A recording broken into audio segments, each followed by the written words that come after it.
Vanakkam and welcome to another episode of What's Cooking. என்ன சமையலோ என்ன சமையலோ. Today we're going to see how we can save ginger garlic paste or make it at home and save it in your refrigerator. You can get this from Indian store or local grocery stores as well. However, the ones in bottle tend to have some preservatives and gives a funny tangy taste which doesn't belong to either ginger or garlic. This fresh ginger garlic paste can be stored in your refrigerator in a bottle, or you could put them in ice cube trays and freeze it. And how long does it stay? It can, if it's frozen, you can use it for up to 6 months at least. So here are a few ginger roots that I'm going to work on peeling them first. And I usually like to split them so that it looks nice and vertical, and when you peel off the skin it gets a little easier. Any peeler should work.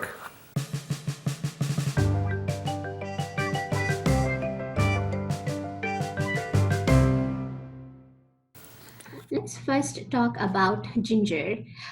When I mention ginger, many women especially might associate it with pregnancy-related nausea and vomiting. And yes, ginger has been shown to be effective in not really treating, but relieving pregnant women of pregnancy-related nausea and vomiting. And there have been some studies that have used ginger as a supplement in treating nausea and vomiting related to motion sickness and chemotherapy and other surgeries. However, there are mixed results with those. It is also used as in prophylactic treatment for indigestion. And if you think of our Ayurvedic or our grandmothers, the tips that they give us when we have indigestion or the digestive treatment, some of that we take for that we call as Hajmola. All of these things, they have ginger as one of their ingredients because it actually helps with digestion and hence helps with indigestion. So that's one more very commonly used purpose when it comes to ginger. There are also some studies that are going on using ginger as a supplement to see if they are effective in treating the different types of arthritis, joint and muscle pain. However, there's no conclusive studies done yet. But when we look into research about ginger and its benefits, they always use ginger individually as a supplement and not the way we use in our cooking. So if you think about our cooking, ginger usually goes with other foods, and the nutrients, when they work together, the efficacy and the efficiency and the absorption is different than when it is used just as a supplement by itself. So go ahead and enjoy that ginger in your cup of tea, or if you are using it in upma or chutneys or any other recipe that you are using ginger in. However, sometimes when ginger is consumed in larger amounts, maybe some of you have experienced this, you might get a slight heartburn. And or for some people who are very sensitive, it can even cause dermatitis or a gastrointestinal upset. So if you are one of those people who are sensitive to it, then keep the ginger in smaller amounts. But for most people, ginger, even in, you won't be consuming like a pound of a ginger. It probably would be an inch or 2 inches of a ginger rhizome. So that's fine. Go ahead, enjoy it along with the flavor and the health benefits. So here are the peels that we got from ginger. You can save all the skin and use it for tea making. Maybe if you want to give it a wash, you can do that. And you can put it in the refrigerator and just put it when you're brewing tea. Or you can just put it for compost. That is good as well. Okay. Now my focus is going to be on the ginger that we have here. So I'll take this away from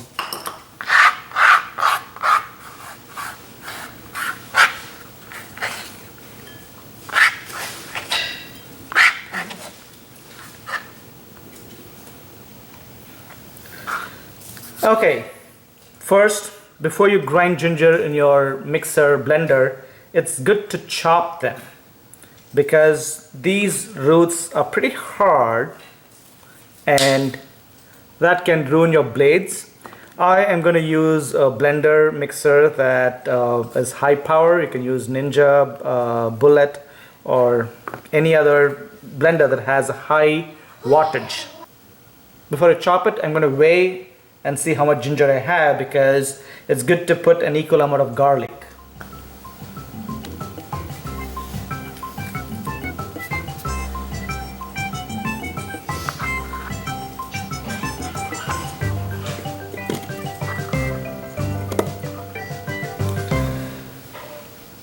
We have about 7 ounces of ginger.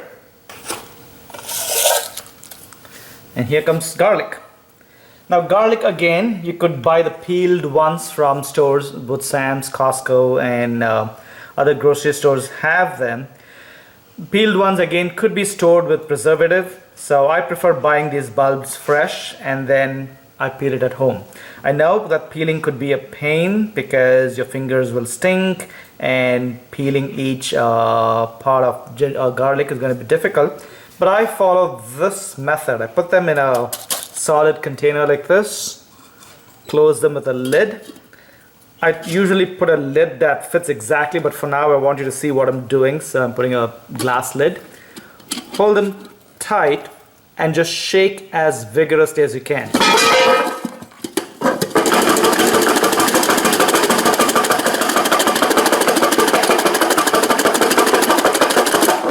Okay, now let's open it.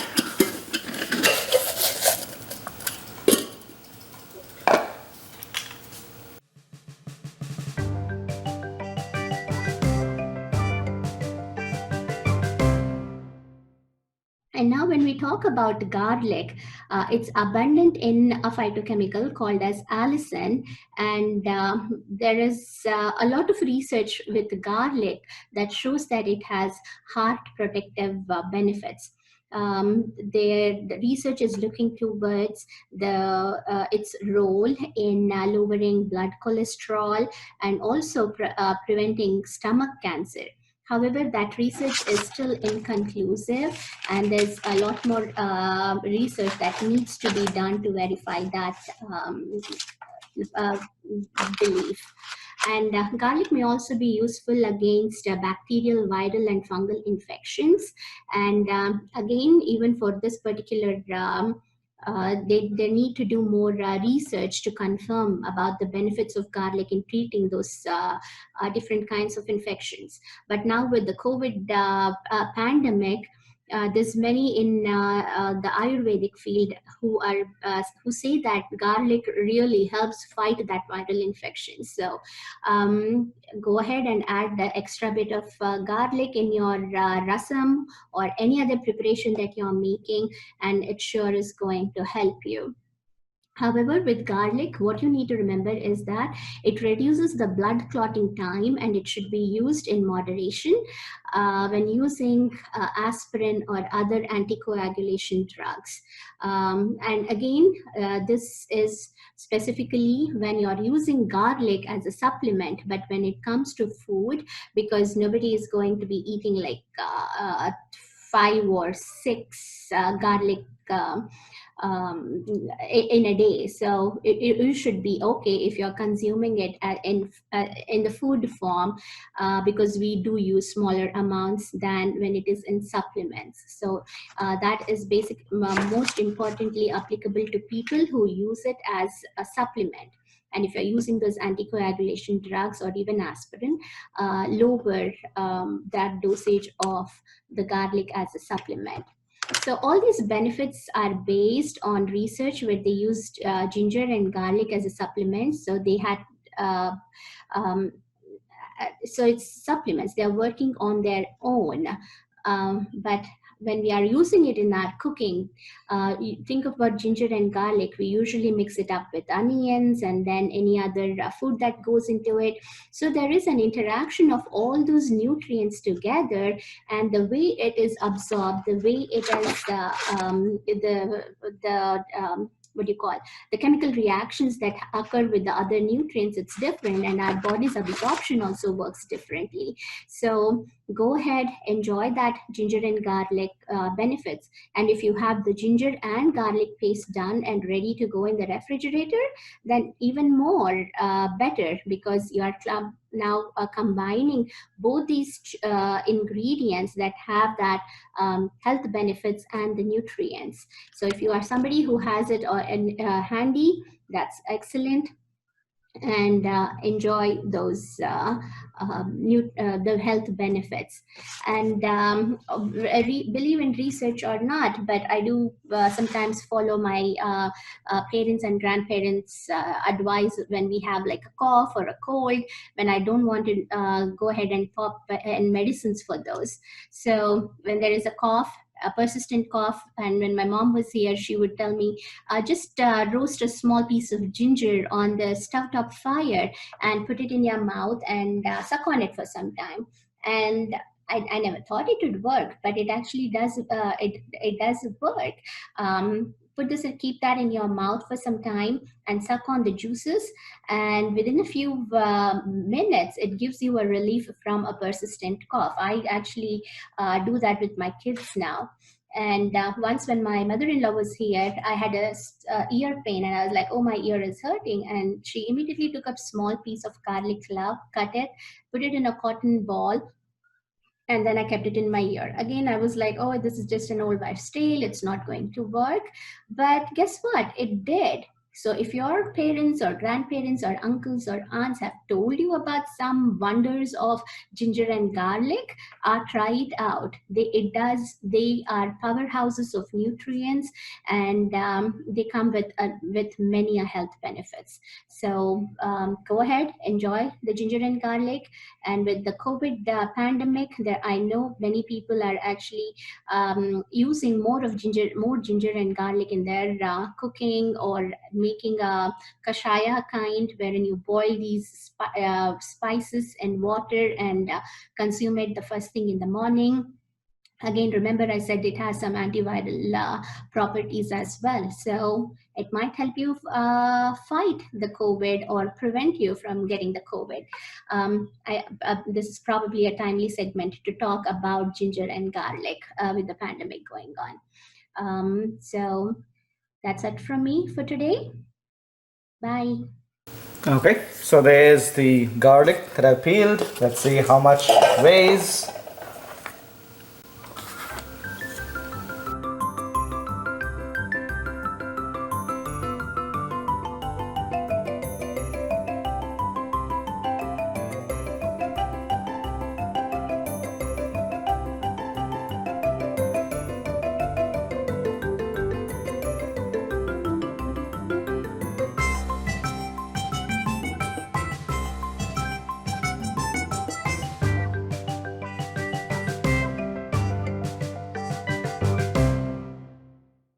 So now I'm going to cut the ginger. And when you're cutting ginger, make sure that you cut in such a way that you're cutting the root and not slicing the root.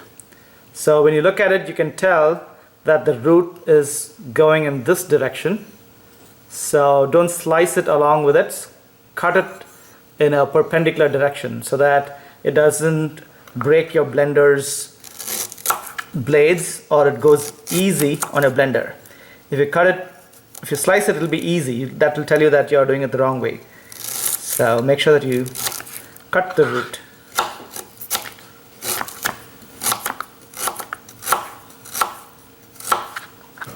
You can also just grind ginger and keep it. You can, if you want just ginger paste, you can do that.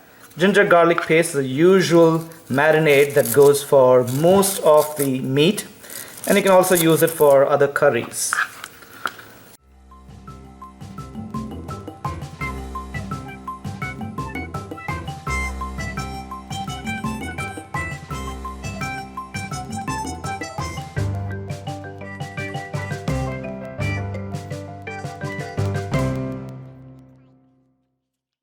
So I'm going to grind this first, and then once I'm confident that this is all well ground, I'm going to add my garlic. Usually people add both together, but what happens is the garlic gets blended too smooth and the ginger stays half ground. So to avoid that, I'm going to grind just ginger for now. Make sure that I get a smooth paste out of it, and then put the garlic and then blend it. Ginger, the more the merrier that you blend it, so it's always good to grind your ginger first. So here is my almost ground ginger. I didn't add any water.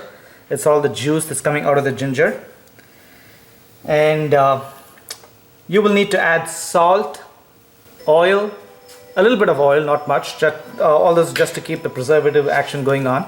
For the amount that I've added, I'm just going to put 1 teaspoon of salt right there. I'm going to blend it with garlic.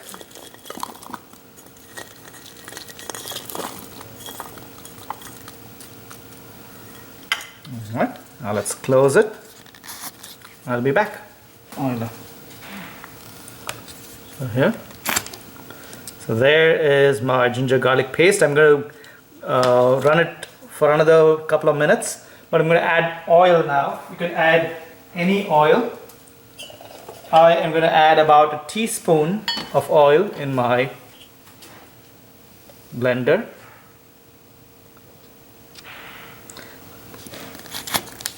And let's take it back. Here you go. That's well ground ginger garlic paste. You can store this for 6 months or more. And I have seen people adding turmeric to it.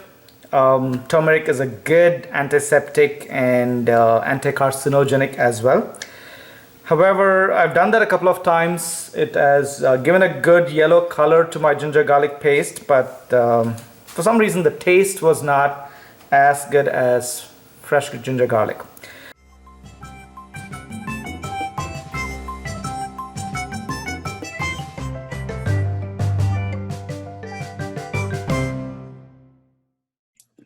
So to answer your question about turning green, again, the sulfur-containing compounds in garlic can react with any other ingredient, such as the turmeric or iodized salt, or even copper-containing other ingredient, or even vinegar, which is a diluted acetic acid. So can react and form a complex that can impart the bluish green or a green color. And the experts and the consumers say that it is okay to eat them. Regarding garlic and bad breath, so garlic contains sulfur-containing compounds, and this sulfur-containing compound called allin, pronounced as in allin, is broken down into 4 further sulfur-containing compounds when body enzymes react with it. And one of these compounds, called allyl methyl sulfide, is responsible for the bad breath. The antidote to that would be, experts say, would be parsley and milk. So not all of these compounds are bad. So one of the 4 sulfur-containing compounds, called allicin, is known for its antibacterial properties. So we take the good with the bad. My recommendation is that you do this every time when you're cooking instead of storing it. I'm always for fresh cooking, but during COVID times, we're all busy with Zoom meetings in and out. So this might help you between your Zoom meetings. And let's store it in a container. You could use a mason jar or any airtight container. And as I said, some have put this on ice cube trays and made it like a frozen ice cube, and they just take 1 each time, or how much will they need each time. All right, I am going to put this in my container. There you go, ginger garlic paste for the next couple of weeks.